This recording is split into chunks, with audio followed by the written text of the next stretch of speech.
House Oversight Committee Chairman James Comer identifying Beau Biden's widow, Hallie, as the third family member to receive payments from a Hunter Biden business associate.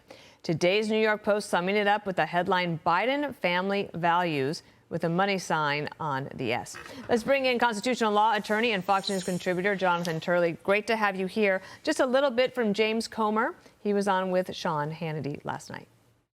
We're going to subpoena more bank records. We're going to do everything in our ability to follow every bank trail. There was a lot of money that transferred from China to the Bidens, and what we want to know is, what did China get in return? Because I don't think China would spend this much money on this many different members of the Biden family if they weren't getting a return on their investment.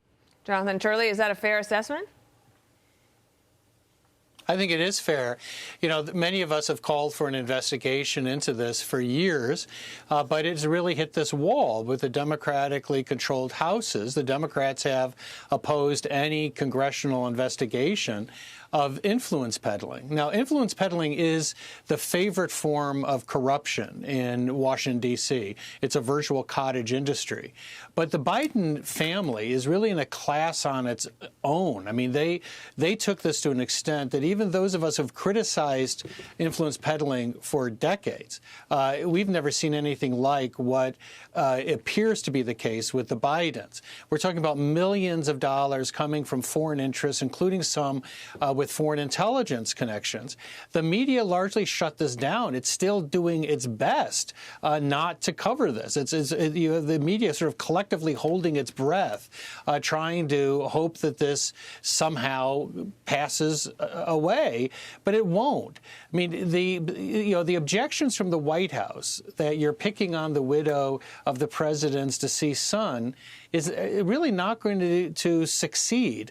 I mean, it actually highlights the question of why she would be on a SARS, why she would even be listed in these international transactions. So we have to find out the extent to which the Biden family benefited from these foreign sources of capital. And the argument from the other side is that you're trying to prove the services were rendered. And I don't know if that's been proven just yet. And I don't know really where that goes. But I'll let you answer that. But I want to read this Jamie Raskin statement, too.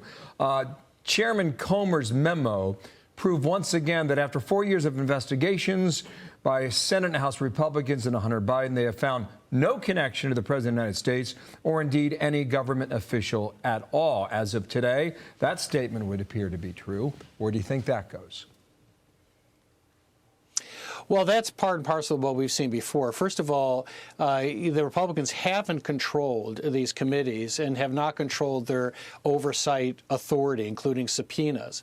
Second, the president has lied repeatedly. I mean, I don't think there's any way to avoid that conclusion. He said that he had no knowledge of these business interactions and these dealings with Hunter. We have photos of the president with his associates. We have the president on tape in one of these files referring to these business controversies with his son. So that appears to be a repeated and, frankly, ongoing falsehood by the president. But the other thing that simply is baffling is the Democrats keep on coming back and saying, well, you know, it's not a crime. You know, influence peddling is not a crime. Well, okay, but it's corrupt. Right? At least we can all agree that influence peddling is a form of corruption.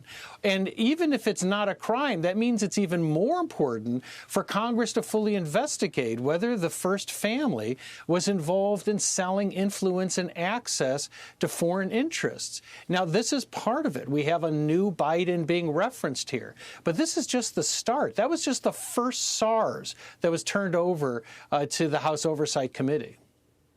Jonathan Turley, there's a lot of threads to pull here. Thank you for helping us do a little bit of analysis this morning. Thank you so much. We'll stay in touch. I'm Steve Doocy. I'm Brian Kilmeade. And I'm Ainsley Earhart. And click here to subscribe to the Fox News YouTube page to catch our hottest interviews and most compelling analysis.